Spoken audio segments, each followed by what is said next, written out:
I was continually meeting more of these men of the future, who would follow me a little distance, chatter and laugh about me, and, having smiled and gesticulated in a friendly way, leave me again to my own devices. The calm of evening was upon the world as I emerged from the great hall, and the scene was lit by the warm glow of the setting sun. At first things were very confusing. Everything was so entirely different from the world I had known, even the flowers. The big building I had left was situated on the slope of a broad river valley, but the Thames had shifted perhaps a mile from its present position. I resolved to mount to the summit of a crest perhaps a mile and a half away, from which I could get a wider view of this our planet in the year 802,701 AD. For that, I should explain, was the date the little dials of my machine recorded. As I walked I was watching for every impression that could possibly help to explain the condition of ruinous splendor in which I found the world, for ruinous it was. A little way up the hill, for instance, was a great heap of granite, bound together by masses of aluminium, a vast labyrinth of precipitous walls and crumpled heaps, amidst which were thick heaps of very beautiful pagoda-like plants, nettles possibly but wonderfully tinted with brown about the leaves, and incapable of stinging. It was evidently the derelict remains of some vast structure, to what end built I could not determine. It was here that I was destined, at a later date, to have a very strange experience, the first intimation of a still stranger discovery, but of that I will speak in its proper place. Looking round with a sudden thought, from a terrace on which I rested for a while, I realized that there were no small houses to be seen. Apparently the single house, and possibly even the household, had vanished. Here and there among the greenery were palace-like buildings, but the house and the cottage, which form such characteristic features of our own English landscape, had disappeared. Communism, said I to myself. And on the heels of that came another thought. I looked at the half-dozen little figures that were following me. Then, in a flash, I perceived that all had the same form of costume, the same soft hairless visage, and the same girlish rotundity of limb. It may seem strange, perhaps, that I had not noticed this before. But everything was so strange. Now, I saw the fact plainly enough. In costume, and in all the differences of texture and bearing that now mark off the sexes from each other, these people of the future were alike.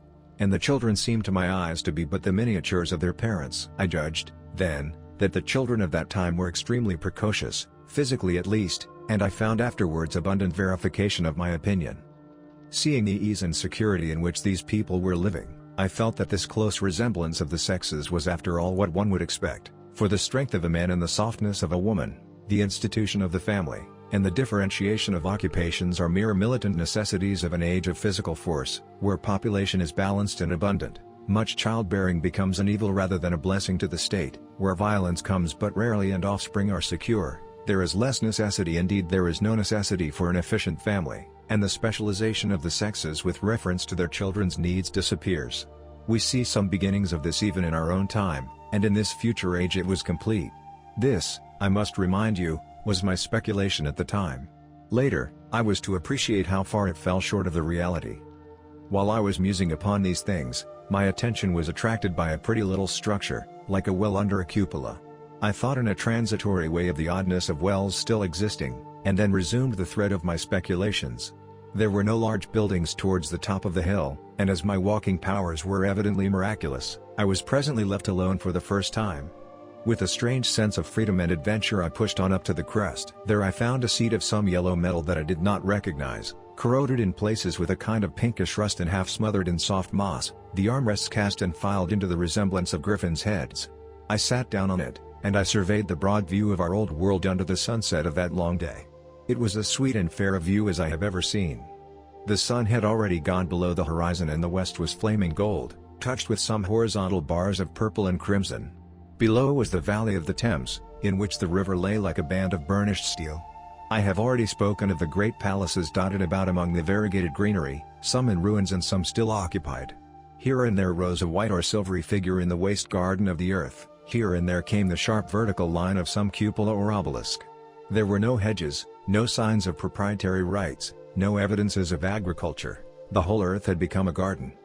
So watching, I began to put my interpretation upon the things I had seen, and as it shaped itself to me that evening, my interpretation was something in this way.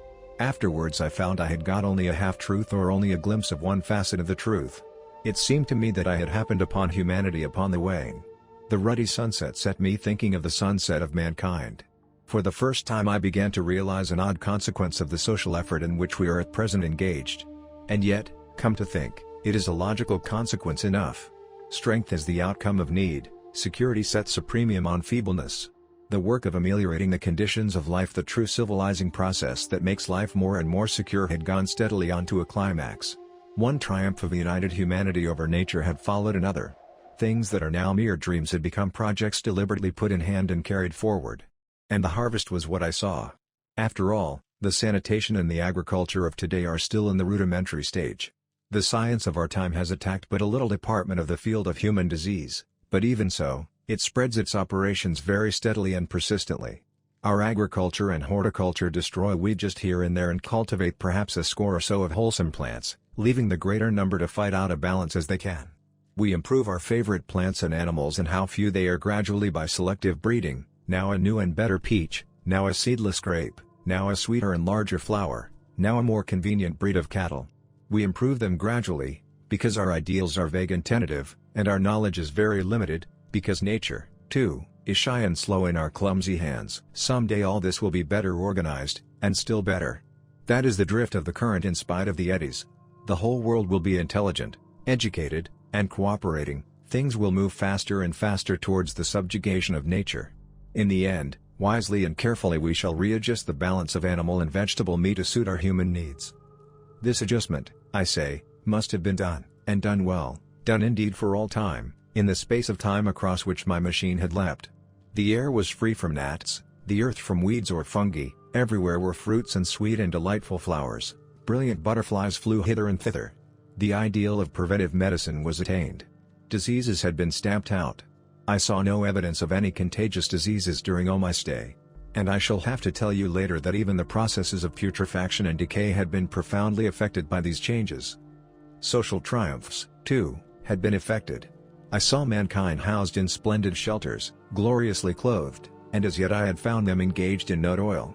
There were no signs of struggle, neither social nor economical struggle. The shop, the advertisement, traffic, all that commerce which constitutes the body of our world, was gone.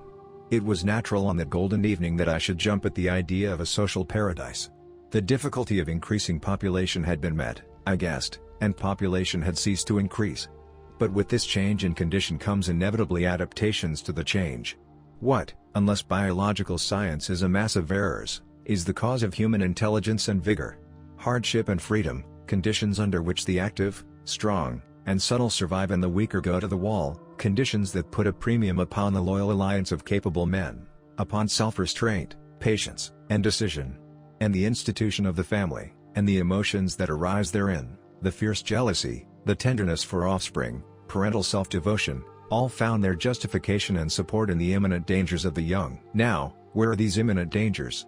There is a sentiment arising, and it will grow, against connubial jealousy, against fierce maternity, against passion of all sorts, unnecessary things now, and things that make us uncomfortable, savage survivals, discords in a refined and pleasant life. I thought of the physical slightness of the people, their lack of intelligence, and those big abundant ruins, and it strengthened my belief in a perfect conquest of nature. For after the battle comes quiet.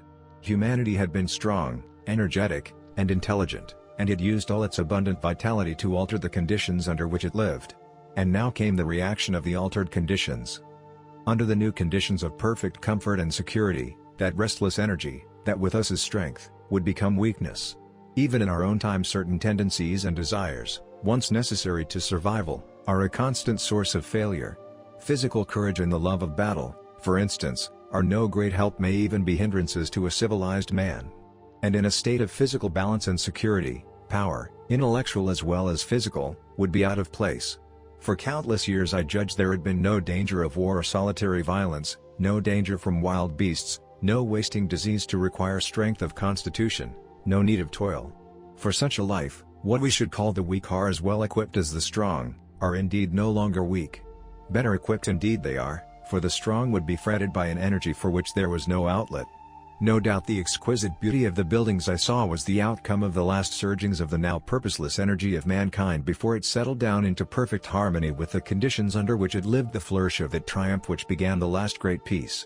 This has ever been the fate of energy and security. It takes to art and to eroticism, and then come languor and decay. Even this artistic impetus would at last die away had almost died in the time I saw. To adorn themselves with flowers, to dance, to sing in the sunlight, so much was left of the artistic spirit, and no more. Even that would fade in the end into a contented inactivity. We are kept keen on the grindstone of pain and necessity, and, it seemed to me, that here was that hateful grindstone broken at last. As I stood there in the gathering dark, I thought that in this simple explanation I had mastered the problem of the world, mastered the whole secret of these delicious people. Possibly the checks they had devised for the increase of population had succeeded too well, and their numbers had rather diminished than kept stationary. That would account for the abandoned ruins. Very simple was my explanation, and plausible enough as most strong theories are.